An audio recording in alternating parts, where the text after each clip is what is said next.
Hello everyone, कैसे हो आप सब लोग। आशा करते हैं सभी लोग बेहतरीन होंगे। और मैं हूं आपका अपना इंजीनियर मुरलीधर जाखड़ और हम लोग पढ़ रहे हैं एनसीईआरटी क्लास 11 सब्जेक्ट मैथमेटिक्स और इसका चैप्टर नंबर फर्स्ट। आज हम लोग एक्सरसाइज 1.3 से रिलेटेड कुछ बेसिक पढ़ेंगे, देन इसके क्वेश्चंस हम सोल्व करेंगे। तो देखते हैं स्टूडेंट कि किस प्रकार की जो प्रॉपर्टीज है वो आज हमें पढ़ने को मिल रही है। तो फर्स्ट हमें दे रखा है कि वास्तविक संख्याओं के समुच्चय में उपसमुच्चय। हमारा जो आज का टाइटल है कि भाई कौन कौन सी जो संख्याएं हैं वो वास्तविक संख्याओं का उपसमुच्चय होती है, इसका मतलब ये है। और वास्तविक संख्याएं यानी रियल नंबर्स। तो सबसे पहले हमने लिखा है प्राकृत संख्याएं। तो बिल्कुल प्राकृत संख्याएं जो होती है उन्हें हम यहाँ लिख लेते हैं। प्राकृत संख्याओं को आपको पता है नेचुरल नंबर हम बोलते हैं, तो n से प्रदर्शित करते हैं। इनका जो समुच्चय होता है वो होता है 1 2 3 4 एंड सो ऑन। ये जो है हमारा प्राकृत संख्याओं का समुच्चय है स्टूडेंट। बिल्कुल। फिर पूर्णांकों का समुच्चय। तो जो पूर्णांक जो आपके होते हैं, ठीक है, इंटीजर नंबर, इनको जेड से हम लोग प्रदर्शित करते हैं। इनका जो समुच्चय है उसको हम लोग 0 1 2 3 एंड सो ऑन। और इस साइड जो है -1 -2 -3 and so on. Clear students? बिल्कुल क्लियर। पूर्णांक धनात्मक एवं ऋणात्मक दोनों होते हैं। ये बेसिक चीजें हैं जो आप पीछे की काफी छोटी छोटी कक्षाओं में पढ़ चुके हैं, लेकिन इनका जो है इस्तेमाल हमें करना पड़ रहा है और हर जगह बेसिक चीजें आएंगी ही भी। आगे लिखा है परिमेय संख्याएं। परिमेय संख्याएं। तो देखिए परिमेय संख्या को हम लोग जो है क्यू से प्रदर्शित करते हैं। समुच्चय निर्माण रूप में इसको हम किस प्रकार लिख सकते हैं कि x इस प्रकार है, यानी x सच दैट कि x is equals to p upon q। ठीक है, जहां वेयर जहां p और जो q है, स्मॉल p और q जो है वो किससे बिलोंग करेंगे? देखिए वो बिलोंग करते हैं z से, यानी q p और q संबंधित है, यानी किससे? इंटीजर से, यानी पूर्णांक से। एक बात और लिखेंगे, जो q है उसका जो वैल्यू है नॉट इक्वल टू 0 होगा। ये हमने परिमेय संख्याओं को समुच्चय निर्माण रूप में लिखा है कि ये परिमेय संख्याओं का डेफिनेशन क्या है। ठीक है, परिमेय संख्याएं वे होती है जिनको p बटा q के रूप में लिख सकते हैं। ठीक है, जहां पे q का वैल्यू 0 नहीं होता, क्योंकि 0 होने पे q का वैल्यू, यानी q का मतलब है हर का वैल्यू 0 होने पे जो है अपरिभाषित हो जाएगा संख्या। ठीक है, तो इसको हमने जिस रूप में लिखा है, ये जो रूप है, ये जो मैंने जिस रूप में लिखा है इसको हम समुच्चय निर्माण रूप बोलते हैं। आपको पता ही है, समुच्चय निर्माण रूप। दूसरी बात आपको ये पता होना चाहिए कि भाई जो प्राकृत और पूर्णांक संख्याएं हैं वो कैसी होती है? वो परिमेय होती है। बिल्कुल, ये बात आपको पता होनी चाहिए कि प्राकृत संख्याएं और इंटीजर नंबर यानी पूर्णांक ये कैसे होते हैं? बोलो सर ये परिमेय संख्याएं होती है। बिल्कुल होती है भाई। तो आगे बढ़ते हैं स्टूडेंट और आगे हम स्टडी कर लेते हैं अपरिमेय संख्याओं को। यदि अगर स्टूडेंट हम अपरिमेय संख्याओं को टी से प्रदर्शित कर दें, ठीक है, क्लियर। तो जो है अपरिमेय संख्याओं का जो सेट है उसको हम किस प्रकार लिख सकते हैं? देखिएगा, उसको हम लिख सकते हैं कि x इस प्रकार है, x जो है वो इस प्रकार है। बोला सर किस प्रकार है? कि x बिलोंग्स टू,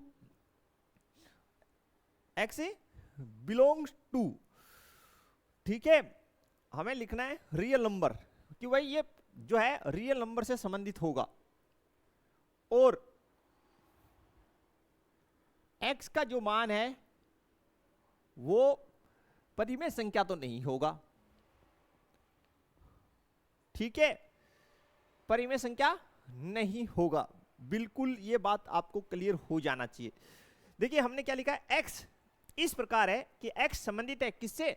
कि जो x वास्तविक संख्याओं से संबंधित होगा यानी रियल नंबर से। r का मतलब आप जान ही गए होंगे कि रियल नंबर्स,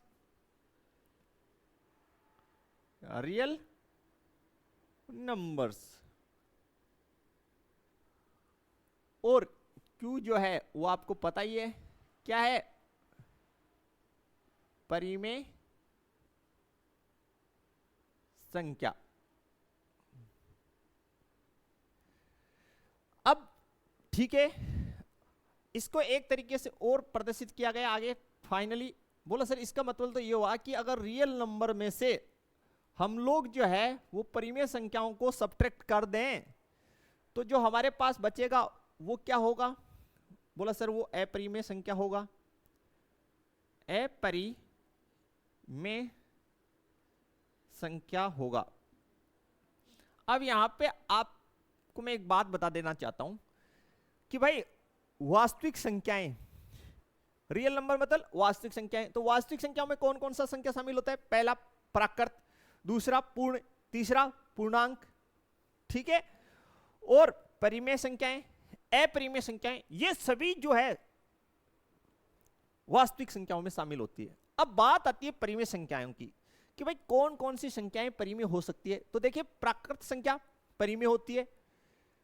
दूसरी बात जेड यानी पूर्णांक, पूर्णांक संख्याएं परिमेय होती है। और एक चीज और बता देता हूं मैं आपको, जो पूर्ण संख्याएं हैं होल नंबर वो भी परिमेय संख्याएं होती है। इस बात को आप भली भांति क्लियर कर लें स्टूडेंट, ठीक है। तो मैं यहां लिख देता हूं थोड़ा सा मेंशन करके कि भाई जो नेचुरल नंबर है वो उपसमुच्चय होता है किसका? परिमेय संख्याओं का। देख लीजिए वोल नंबर जो है वो उपसमुच्चय होता है किनका? परिमेय संख्याओं का। और इंटीजर नंबर है ये भी उपसमुच्चय होता है किनका? परिमेय संख्याओं का। ये बात मैंने यहां पे मेंशन किया है। इसका मतलब ये है कि परिमेय संख्याओं का जो समुच्चय होता है उसके अंदर प्राकृत संख्याएं इन्वॉल्व होती है, बिल्कुल होती है। हमने पढ़ा भी है कि भाई परिमेय संख्या में कौन कौन सी संख्याएं शामिल होंगी? वे संख्याएं जिनको p बट्टा q के रूप में लिखा जा सके लेकिन q का वैल्यू 0 ना हो। तो बोला सर फिर देखिए ये जितनी भी प्राकृत संख्याएं हैं हमने यहां पे मेंशन किए, उन सब में q का वैल्यू 1 है। क्लियर? दूसरी बात यहां पे जितनी भी आपके पास ये जो इंटीजर नंबर लिखे हैं इनमें q का वैल्यू 1 है। और ये जो परिमेय संख्या है ये तो इसके अंदर ये दोनों सेट जो है आपके बिल्कुल ये इन्वॉल्व होंगे, दोनों सेट इसमें इन्वॉल्व हो जाएंगे। और इसके पश्चात और चीजें हम लोग 1 बाय 1 करके देखते हैं। तो बिल्कुल ये बात आपको यहां तक हमने क्लियर कर दी है कि भाई जो परिमेय संख्याएं हैं, जो प्राकृत संख्याएं वो परिमेय का उपसमुच्चय होती है। होल नंबर यानी पूर्ण संख्याएं भी उपसमुच्चय होती है किसका? परिमेय संख्याओं का। और पूर्णांक जो है वो भी परिमेय का उपसमुच्चय होती है। ये बात आपको क्लियर हो जाना चाहिए। अब अपरिमेय संख्याएं तो आप जानते हैं, √2, √3, √5, पाई, इन सब को हम अपरिमेय संख्याओं में शामिल करते हैं। कक्षा 10 के स्तर पे ये बात हमने पढ़ी हुई है और हमने मेंशन भी कर दी है। तो फिर थोड़ा सा आगे बढ़ते हैं, कुछ जो है उपसमुच्चय उनके बारे में अध्ययन करते हैं। यहाँ पे हमने लिखा है कि भाई जो नेचुरल नंबर है, ठीक है, वो उपसमुच्चय है किसका? जेड का। तो बिल्कुल देख लीजिए आप, हमने जो लिखा है वो ऐसे ही लिखा है कि प्राकृत संख्या जो है उपसमुच्चय है किसका? Integer number. तो बिल्कुल देख लीजिए ना कि ये जो प्राकृत संख्याएं सारे की सारे जो अवयव हैं ये किस में इन्वॉल्व है? इंटीजर नंबर में इन्वॉल्व है। देख लीजिए इस साइड बिल्कुल इन्वॉल्व होंगे। इसलिए जो है प्राकृत संख्या उपसमुच्चय होती है किसकी? प्राकृत संख्या जेड का उपसमुच्चय होता है। जेड का मतलब इंटीजर नंबर यानी पूर्णांक।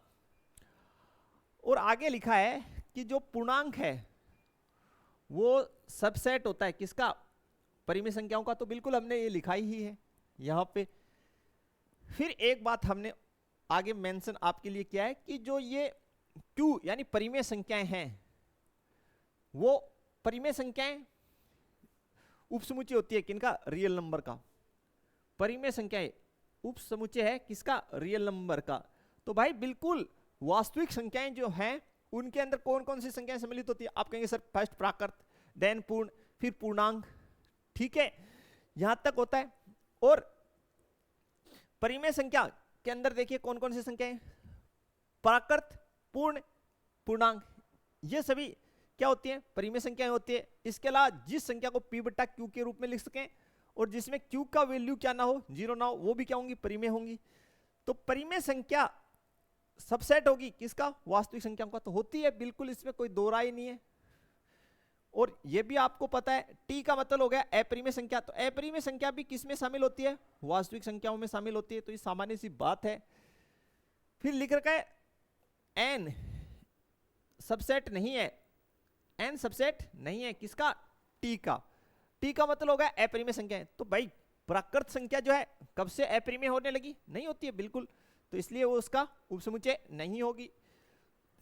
भाई प्राकृत संख्या ये हमने कौन से एंड पे लिखा है, देखिए प्राकृत संख्या हमने कौन से एंड पे लिखा है, लेफ्ट एंड पे। इधर क्या लिखा है, राइट एंड पे, इंटीजर नंबर। तो प्राकृत संख्याओं के जितने भी अवयव हैं वो किस में होने चाहिए, पूर्णांक में होने चाहिए, और वो होते हैं बिल्कुल, देख लीजिए 1 2 3 4, तो 1 2 3 एंड सो ऑन, इस प्रकार चलती जाएगी। ठीक है, शायद समझ में आपको आ गया होगा। बढ़ते हैं नेक्स्ट, देखिए आगे हमें यहाँ पे जो क्वेश्चन दे रखा है इसके अंदर फिल इन द ब्लैंक्स जो है वो फिल करने हैं, और ये बताना है कि सेट है या ये जो है जो सेट दे रखा है वो दूसरे सेट का सबसेट है या नहीं। तो बिल्कुल इसको हम आसानी से बना लेते हैं स्टूडेंट, बिल्कुल 1 बाय 1 करके। तो आगे देखते हैं स्टूडेंट हम लोग। तो फर्स्ट हमें दे रखा है 2 3 4, और आगे जो सेट हमें दे रखा है देखिए लिख लेते हैं यहाँ पे फर्स्ट का हल जो लिख देते हैं यहाँ, फर्स्ट का फर्स्ट पार्ट हमारे पास यहाँ लिखा है 2 3 4। ठीक है, ये एक सेट है, और इस साइड जो सेट हमें दे रखा है वो दे रखा है 1 2 3 1 2 3 4 एंड 5, 4 एंड 5। तो हमें ये देखना है कि जो हमारे लेफ्ट हैंड पे जो सेट है ये, इसके जो सारे एलिमेंट हैं, इसके जो सारे एलिमेंट हैं वो राइट हैंड वाले सेट के अंदर उपस्थित हैं। तो बिल्कुल देखिए 2 है, 3 है, 4 है, तो उस स्थिति में ये क्या हो जाएगा, उपसमुच्चय हो जाएगा बिल्कुल। तो ये वाला जो सेट है उपसमुच्चय हो गया इसका, यानी कोई भी सेट किसी सेट का उपसमुच्चय हो, इसके लिए आवश्यक है कि उसके सभी एलिमेंट्स राइट हैंड वाले सेट में उपस्थित हों। कौन से सेट में, राइट हैंड वाले सेट में उपस्थित हो। आगे देखिए ए बी सी, तो देखिए जो आपका लेफ्ट हैंड पे सेट है ए बी सी, क्या राइट वाले में है बी सी डी, तो देखिए नहीं है, ये सबसेट नहीं होगा, ये सबसेट नहीं है,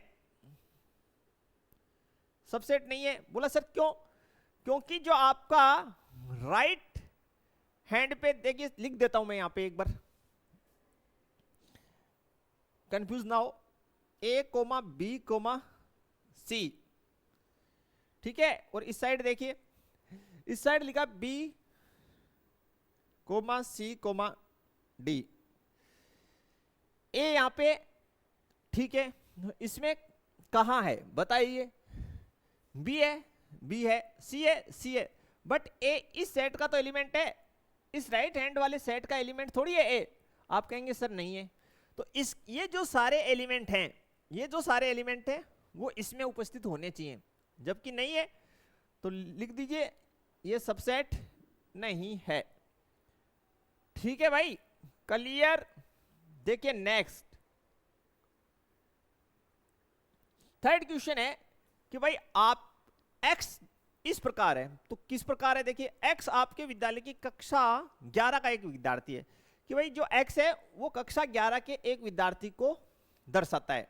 ठीक, आगे जो सेट लिखा है उसमें लिखा है x जो भी स्टूडेंट को दिखा रहा है आपके विद्यालय का एक विद्यार्थी है, तो विद्यालय के विद्यार्थियों का जो समुच्चय है उसमें विद्यालय के सभी स्टूडेंट आ जाएंगे, और कक्षा 11 का जो विद्यार्थियों का समुच्चय है उसमें सिर्फ कक्षा 11 के विद्यार्थी आएंगे। तो तो कक्षा 11 के विद्यार्थियों का जो समुच्चय है वो विद्यालय के विद्यार्थियों के समुच्चय में उपस्थित होगा, या ऐसे बोल सकते हैं कि कक्षा 11 के विद्यार्थियों का जो समुच्चय है उसमें जितने भी स्टूडेंट हैं वो विद्यालय के विद्यार्थियों का जो समुच्चय है उसमें उपस्थित होंगे, बिल्कुल होंगे। यानी स्कूल के सारे स्टूडेंट्स जो हैं उनका एक समुच्चय, तो उसमें जो कक्षा 11 के विद्यार्थी उपस्थित होंगे, बिल्कुल होंगे। तो इसलिए ये जो है थर्ड जो है वो आपका जो है सबसेट है, तो इसमें लिख देंगे सबसेट है। नेक्स्ट देखिए, आपको बोला गया है कि x इस प्रकार है, x किसी समतल में स्थित वर्त है, कि भाई x जो है वो एक प्लेन है, किसी भी समतल में स्थित एक वर्त है, चाहे से वो समतल कैसा भी हो, प्लेन, समतल का मतलब प्लेन, ठीक है, उसमें स्थित एक वर्त है किसी भी समतल में, ठीक है। तो किसी भी समतल शब्द आते ही इसका मतलब होता है सभी समतलों में स्थित कोई एक वर्त। लेकिन आगे लिखा है x एक समान समतल में वर्त है, लेकिन आगे वाला जो समुच्चय है वो क्या कर रहा है कि जो वर्त है वो एक समान समतल में ही होना चाहिए, ठीक है। तो भाई ये तो उपसमुच्चय नहीं होगा, कारण कि अगर जो आगे लिखा है वो पीछे लिखा होता है x एक समान समतल में वर्त है, और ये x किसी समतल में स्थित एक वर्त है, ये उल्टा लिखा होता तो हो जाता, लेकिन अब नहीं होगा। कारण यही है कि भाई जो फर्स्ट लिखा है x इस प्रकार है, x किसी समतल में स्थित एक वर्त है, तो किसी समतल में स्थित का मतलब तो सारे समतल उसमें इन्वॉल्व हो गए, ठीक है। तो सारे समतल जो हैं वो समान समतल में थोड़ी हो सकते हैं, नहीं हो सकते। समान समतल किसी समतल में हो सकता है, इसलिए ये सबसेट नहीं होगा भाई, ये सबसेट नहीं है, ठीक है। नेक्स्ट, x इस प्रकार है, x किसी समतल में स्थित एक त्रिभुज है, ठीक है, एक त्रिभुज है, कोई भी त्रिभुज हो सकता है। फिर लिखा है आगे x किसी समतल में स्थित एक आयत है, तो भाई त्रिभुज और आयत का आपस में क्या कनेक्शन है, कहीं पे सेटिंग ही नहीं बैठ रही। त्रिभुज में 3 जो है भुजाएं होती हैं, आयत में 4 भुजाएं होती हैं, नहीं सेटिंग नहीं बैठ रहा, नहीं होगा बिल्कुल। पांचवा जो है सबसेट नहीं है। नेक्स्ट देखिए, x किसी समतल में स्थित एक समबाहु त्रिभुज है, ठीक है। x क्या है, समबाहु त्रिभुजों का किसी समतल में स्थित समबाहु त्रिभुजों का समुच्चय, किसी भी समतल में स्थित हो, और कैसा त्रिभुज, समबाहु त्रिभुज। आगे देखिए नेक्स्ट वाला सेट क्या कर रहा है कि x किसी समतल में स्थित एक त्रिभुज है, किसी समतल मतलब कोई भी समतल, और एक त्रिभुज है। अब भाई त्रिभुज कैसा भी हो सकता है, एक त्रिभुज है इसका मतलब उसमें सभी प्रकार के त्रिभुज इन्वॉल्व हैं, तो सभी प्रकार के त्रिभुजों में समबाहु त्रिभुज इन्वॉल्व होता है नहीं होता, आप कहेंगे बिल्कुल हो जाएगा सर, क्या दिक्कत है। तो ये जो 6 नंबर है आपका, ये भी क्या हो जाएगा, ये भी उपसमुच्चय हो जाएगा। 6 नंबर आपका क्या हो जाएगा, उपसमुच्चय हो जाएगा। नेक्स्ट देखिए, x इस प्रकार है, x एक समप्राकृत संख्या है, तो बिल्कुल जो समप्राकृत संख्या आपको पता ही है क्या होती है, 2 4 6 8 एंड सो ऑन, ये समप्राकृत संख्या हो गई। आगे लिखा है x एक पूर्णांक है, तो भैया पूर्णांक देखिए, आप कहेंगे सर 0 1 2 3 एंड सो ऑन, और इस side -1 -2 and -3 and so on. Clear है स्टूडेंट। तो देखिए 2 बोला सर इसमें 2 आ गया, तो 4 आगे आ जाएगा, तो आ जाएंगी ये सारी संख्याएं इसमें आ जाएंगी, निश्चित आ जाएंगी भाई, पूर्णांकों में तो आएंगी। तो इसलिए ये क्या है, ये हो गया आपका उपसमुच्चय हो गया। ये वाला जो सेट है इस सेट का उपसमुच्चय हो गया। रीजन यही कि इसके जो सारे एलिमेंट हैं वो इसमें इन्वॉल्व होंगे। आप जैसे ही इन नंबर्स को आगे बढ़ाएंगे 4 5 6 7 8 9 10 11 12 13 ऐसे इन्फिनिटी तक बढ़ता जाएगा। इसलिए ये जो सेट है इसका ये सेट सबसेट है। क्लियर हो गया होगा बिल्कुल स्टूडेंट्स, आपको यहां तक बिल्कुल कोई दिक्कत इसमें नहीं होना चाहिए। देखते हैं नेक्स्ट वन जो है नेक्स्ट देखते हैं क्वेश्चन जो है, इसमें हमें बोला गया जांचिए कि निम्नलिखित कथन सत्य हैं अथवा असत्य हैं। तो बिल्कुल फर्स्ट देखिए, फर्स्ट जो सेट हमारे पास है, हल जो है लिख लेते हैं, सेकंड का फर्स्ट, हमें बोला गया है कि ए बी उपसमुच्चय नहीं है। अरे कैसे नहीं है भैया, ये बात देखिए, ए कोमा बी उपसमुच्चय नहीं है, किसका? बी सी ए का, सी ए का। तो देखिए ये आपका जो लेफ्ट हैंड पे सेट है, इसके एलिमेंट है ए और बी, वो राइट हैंड वाले में है, तो ये असत्य बात हुई ना। ये क्या हुई? असत्य। ये तो उपसमुच्चय है, ये असत्य, बिल्कुल असत्य है, क्योंकि भाई ये इसमें इस सेट में दो एलिमेंट हैं, वो दोनों के दोनों एलिमेंट इस सेट में उपस्थित हैं, इसलिए ये तो उपसमुच्चय होना चाहिए। जबकि अगले ने क्या लिख रखा है? उपसमुच्चय नहीं है, असत्य। फिर लिखा है सेकंड जो है कि भाई ए कोमा ई, ए कोमा ई सबसेट है, और क्या लिखा है? एक्स इस प्रकार है कि एक्स अंग्रेजी वर्णमाला का एक स्वर है। तो स्वर है, लिख दीजिए रोस्ट रूप में, ए ई आई ओ you, A E I O you. तो देखिए ए और ई इस साइड उपस्थित है, उपस्थित हैं, तो ये सत्य है, बिल्कुल सत्य है। देखते हैं आगे, 1 2 3, थर्ड जो हमें गिवन है स्टूडेंट, उसको हम यहां बनाते हैं। हमें बोला गया है 1 2 3 सबसेट नहीं है, किसका? 1 3 5, अरे सॉरी 1 2 3 सबसेट है 1 3 5 का, तो भैया नहीं है ये, और लिखा हुआ है। क्यों नहीं है? क्योंकि यहां पे देखिए एलिमेंट कितना है? 2, जो इस साइड वाले यानी राइट हैंड वाले सेट में नहीं है, तो यहां पे सबसेट नहीं है, होना चाहिए था। जबकि लिखा क्या है? 1 2 3 एलिमेंट वाला जो सेट है वो सबसेट है, यानी उपसमुच्चय किसका? 1 3 5 वाले अवयवों वाले समुच्चय का। तो असत्य बात है, ये सत्य है।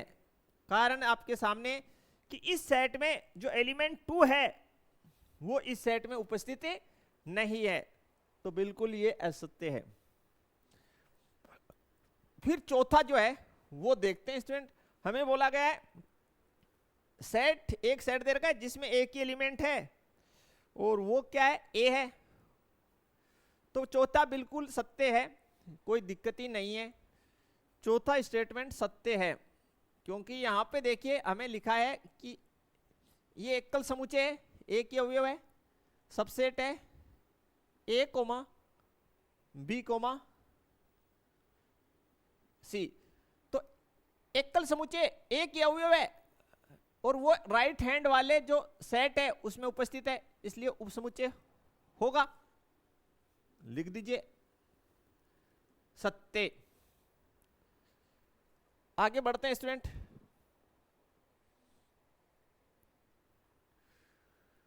पांचवा देखिए, पांचवे में एकल समुच्चय दे रखा है इधर ए, और आगे दे रखा है संबंधित है, यानी अवयव है, किसका? ए कोमा बी कोमा सी का। तो ये बिल्कुल असत्य बात है, सत्य है। बोला सर कैसे? वो हम ऐसे समझाते हैं आपको। मान लीजिए इस सेट को मैं, इस साइड जो लिखा है, इस सेट को मैं नाम दे देता हूं सेट ए। क्या नाम दे दिया? मैंने सेट ए नाम दे दिया, ठीक है। समझा देता हूं अलग से पूरा करके। यहां देखो, अगर हम लोग मान लें, माना ए बराबर ए कोमा बी कोमा सी, ए कोमा बी कोमा सी, ये मेरा सेट ए है, ठीक है। तो उस स्थिति में देखिए अवयव को कैसे लिखते हैं कि ए जो है एलिमेंट है सेट ए का, ऐसे लिखा जाएगा, ठीक है। या आप ऐसे लिख सकते हैं ए एलिमेंट है सेट ए की जगह क्या लिख सकते हैं, ए कोमा बी कोमा सी, ऐसे लिख सकते हैं अवयव को, ऐसे नहीं लिख सकते, इसलिए ये असत्य है, ठीक है भाई, क्लियर। देखिए नेक्स्ट क्वेश्चन जो है हमारे पास, उसमें 6 नंबर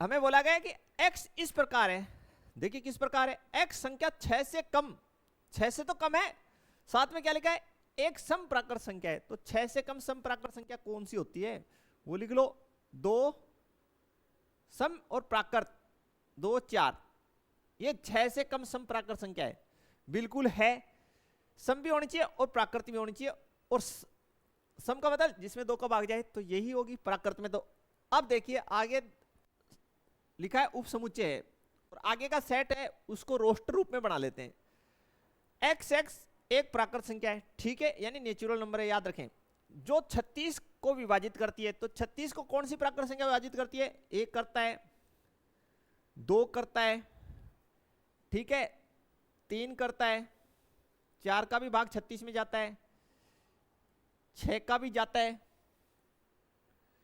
ठीक है, फिर 9 चौक 36 होता है, 9 का भी जाता है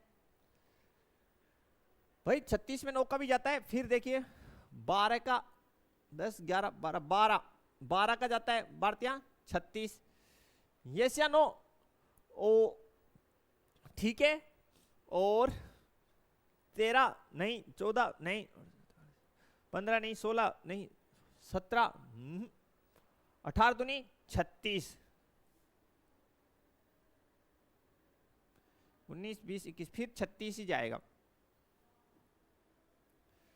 ठीक है, क्लियर।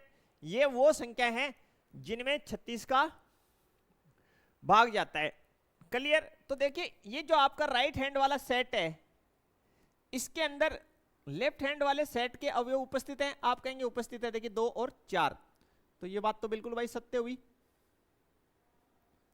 ये क्या हो गई, सत्य हो गई, इसमें तो कोई दो राय नहीं है कि भाई जो आपके लेफ्ट हैंड पे सेट लिखा है, ठीक है, लेफ्ट हैंड पे जो सेट लिखा है उसके अंदर कितने एलिमेंट है, 2, क्या राइट हैंड में जो आपने सेट लिखा है उसमें उपस्थित हैं, उपस्थित हैं, तो सत्य है।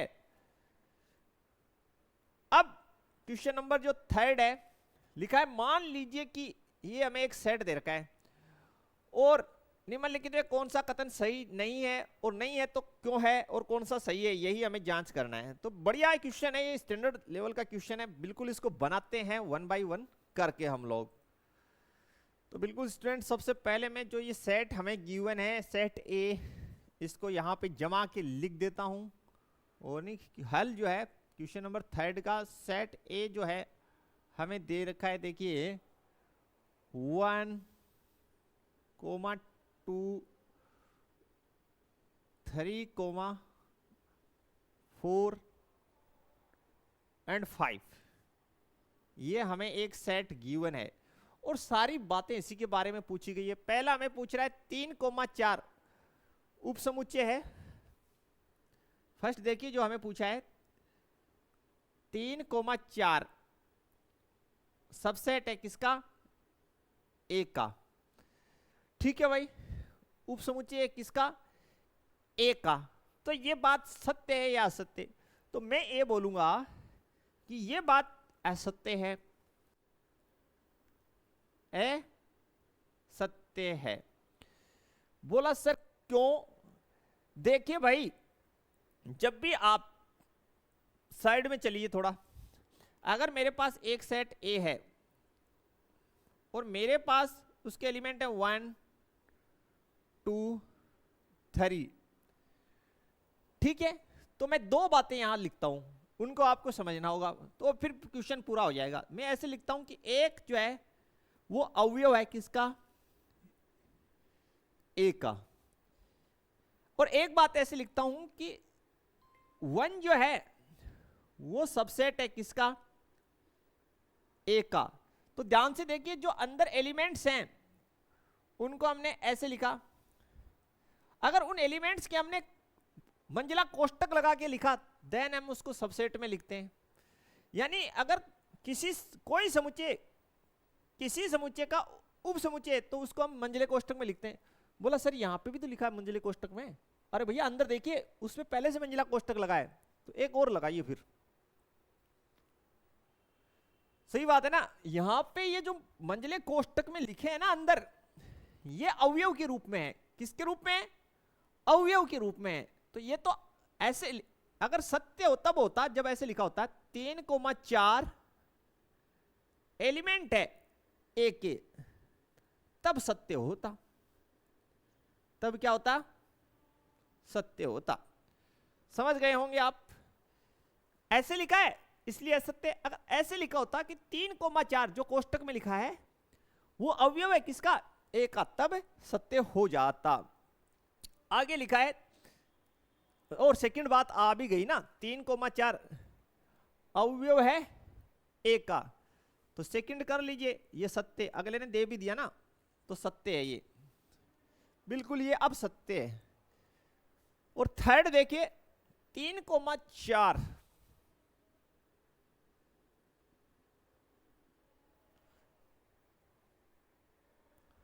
और सही भी बना दिया अगले ने। फिर 3,4 उप समुच्चय है किसका, ए का। तो देख लीजिए बिल्कुल यहां पे 3,4 जो मंजिले कोष्टक में लिखे हैं वो क्या है, अवयव। और जब इसको उप समुच्चय बनाना है तो इसके ऊपर फिर से पुनः क्या कर दिया, मंजिला कोष्टक लगा दिया, तो बन गया उप समुच्चय। बिल्कुल ये बात सत्य है। आपको ये समझना पड़ेगा कि भाई देखिए यहां पे एक अवयव के रूप में, दो अवयव के रूप में, लेकिन 3,4 मंजिले कोष्टक में लिखे तो ये भी अवयव के रूप में है। ये पूरा जो है वो अवयव है, और 5 ये भी अवयव है। ठीक है, तो इस अवयव पे हमने मंजिला कोष्टक लगा के इसको उप समुच्चय लिख दिया तो सत्य है बिल्कुल। बढ़िया। नेक्स्ट बोला है 1 जो है, फोर्थ में हमें बोला गया है कि 1 जो है अवयव है किसका, ए का। 1 अवयव है ए का। देखिए है, बिल्कुल सत्य है ये बात, ये सत्य है। फिर हमें 5वां बोला गया है कि 1 जो है सबसेट है किसका, ए का। भाई असत्य है ये बात, असत्य। कारण कि अगर हम ऐसे लिखते 1 सबसेट है ए का, ये ऐसे लिखा होना चाहिए था, देन ये क्या होता, ये सत्य होता। देन ये सत्य होता, ऐसे लिखा जाता अगर उपसमुच्चय होता तो। ठीक है स्टूडेंट, यहां तक आपको क्लियर हो जाना चाहिए। 6 नंबर देखिए। 6 नंबर जो हमारे पास है वो लिखा है 1, 2 एंड 5। 1, 2 एंड 5 ये जो एलिमेंट हैं, देखिए 1, 2 एंड 5 सबसेट है किसका, ए का। बिल्कुल भाई ये सत्य बात है, सबसेट है, ये सत्य है बिल्कुल, कोई दिक्कत ही नहीं है इसमें तो। फिर 7 नंबर जो है वो देखिए 1, 2, 5 अवयव है। 7 नंबर जो मुझे बोला गया है 1, 2, 5 ये एलिमेंट है किसका, ए का। असत्य बात है यार, ये एलिमेंट नहीं है, ये असत्य है। 1, 2, 5 सबसेट है ए का, एलिमेंट नहीं है। एलिमेंट होता तो ऐसे लिखना पड़ता, 1 एलिमेंट है ए का, 2 एलिमेंट है ए का, एंड 5 एलिमेंट है ए का, ऐसे लिखना होता। 8वां देखिए 1, 2, 3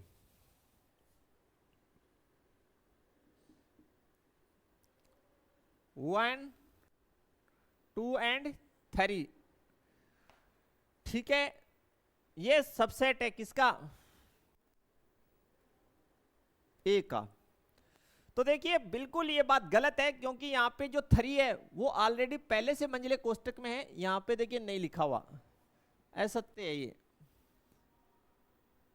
असत्य, बिल्कुल ये असत्य बात है, ऐसा नहीं हो सकता ना। कैसे हो सकता है? 1 और 2 जो है तक तो ठीक है, लेकिन 3, तो यहाँ पे देखिए 3 ऑलरेडी एक सेट के रूप में लिखा हुआ है, जबकि यहाँ पे 3 किसके रूप में? एलिमेंट के रूप में। और यहाँ पे 3 किसके रूप में? यहाँ पे भी 3,4 एक सेट के रूप में लिखे हैं, लेकिन है तो एलिमेंट, ठीक है ये।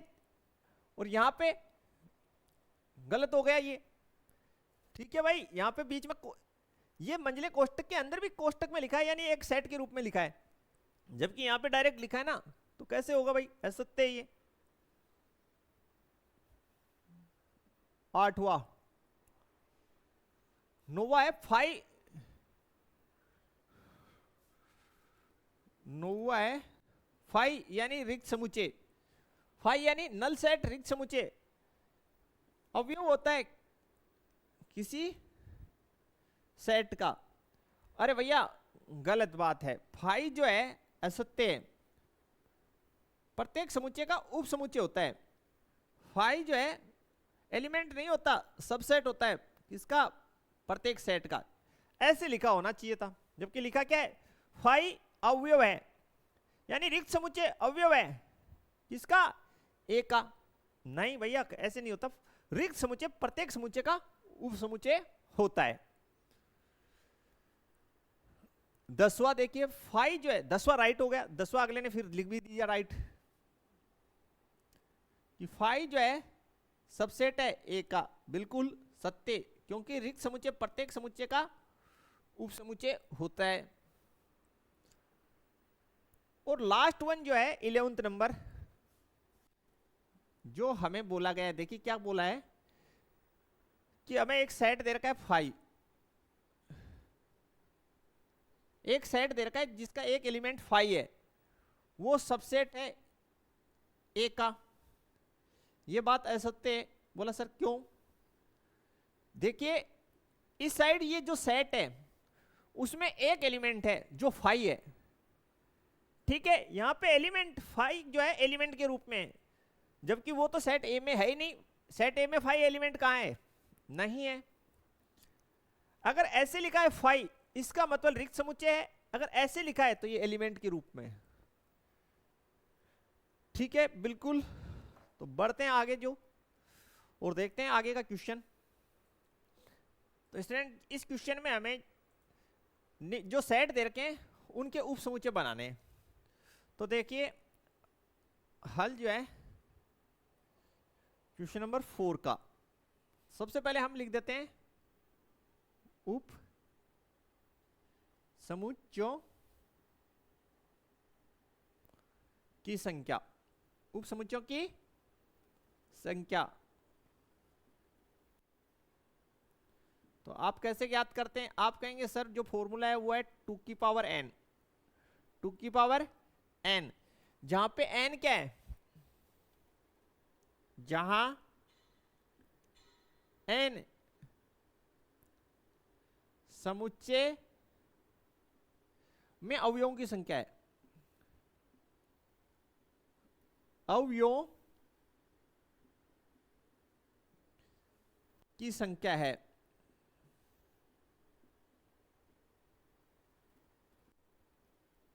संख्या है यानी किसी समुच्चय के कितने उप समुच्चय बनेंगे वो 2 की पावर n जो है उसके आधार पर डिसाइड होगा, जहां पे n क्या है?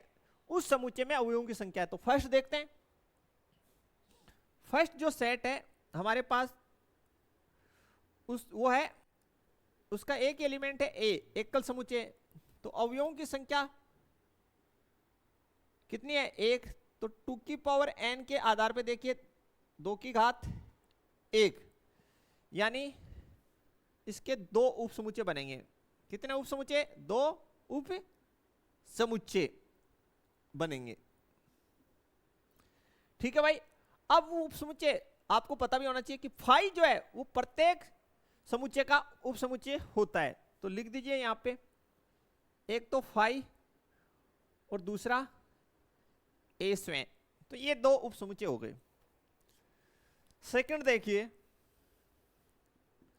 सेकंड आपके पास है ए कोमा बी, कितने अवयव हैं? आप कहेंगे सर दो, तो 2 की घात 2 बराबर 4, तो 4 उपसमुच्चय बनेंगे। 4 उप समुच्चय इसके बनेंगे। कौन कौन से बनेंगे देखिए, पहला फाई, फिर इनको सिंगल सिंगल लिख लीजिए,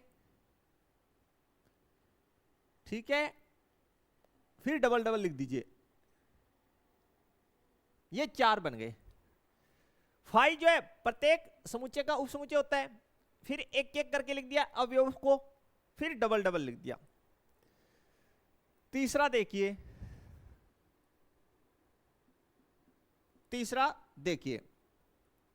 तीसरे में आपको दे रखा है सेट 1, 2, 3, 1, 2, 3, तो 2 की पावर n से देखिए n के स्थान पे कितने अवयव हैं लिखेंगे 3, तो 2 की घात 3 8 उपसमुच्चय बनेंगे। कितने बनेंगे भाई? 8 उप समुच्चय बनेंगे।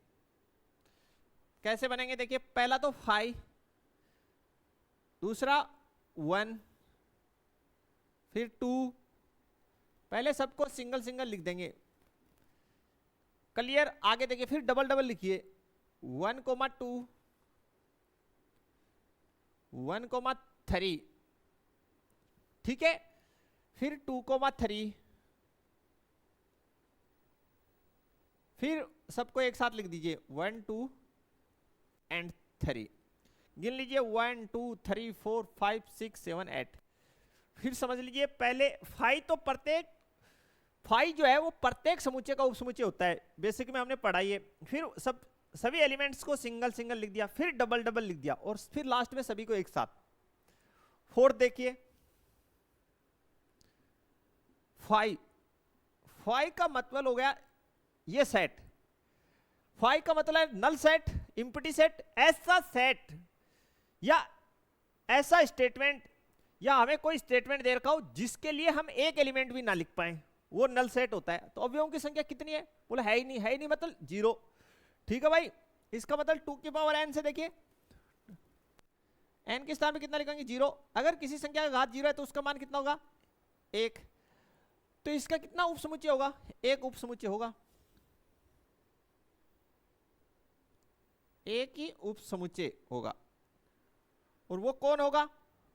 वो होगा फाई स्वयं। एक ही उपसमुच्चय, वो कौन होगा? वो होगा फाई। तो बड़ा आसान है स्टूडेंट, आप स्वयं इसको इजीली बना सकते हैं सारे क्वेश्चंस को। तो जितने भी क्वेश्चन हमने आज सोल्व किए, जितना बेसिक हमने आज पढ़ा, उसको आप एक बार जाके घर पे कंप्लीट रिवाइज कीजिएगा, वीडियो को एकदम दोबारा से रिप्ले करके एकदम अच्छे से चला के एक बार और देखिएगा। फिर कोई समस्या हो तो डिस्क्रिप्शन में हमारा जो व्हाट्सएप चैनल है उसका लिंक दिया हुआ है, उसमें आप जुड़ सकते हैं डाउट्स के लिए, और जो टेलीग्राम चैनल है उसका लिंक है, उस पर आप जुड़ सकते हैं। फिर भी कोई समस्या हो तो आप हमारे व्हाट्सएप नंबर पे कॉल कर सकते हैं। मिलते हैं नेक्स्ट लेक्चर में, तब तक के लिए थैंक्स, धन्यवाद, जय हिंद, जय भारत स्टूडेंट्स।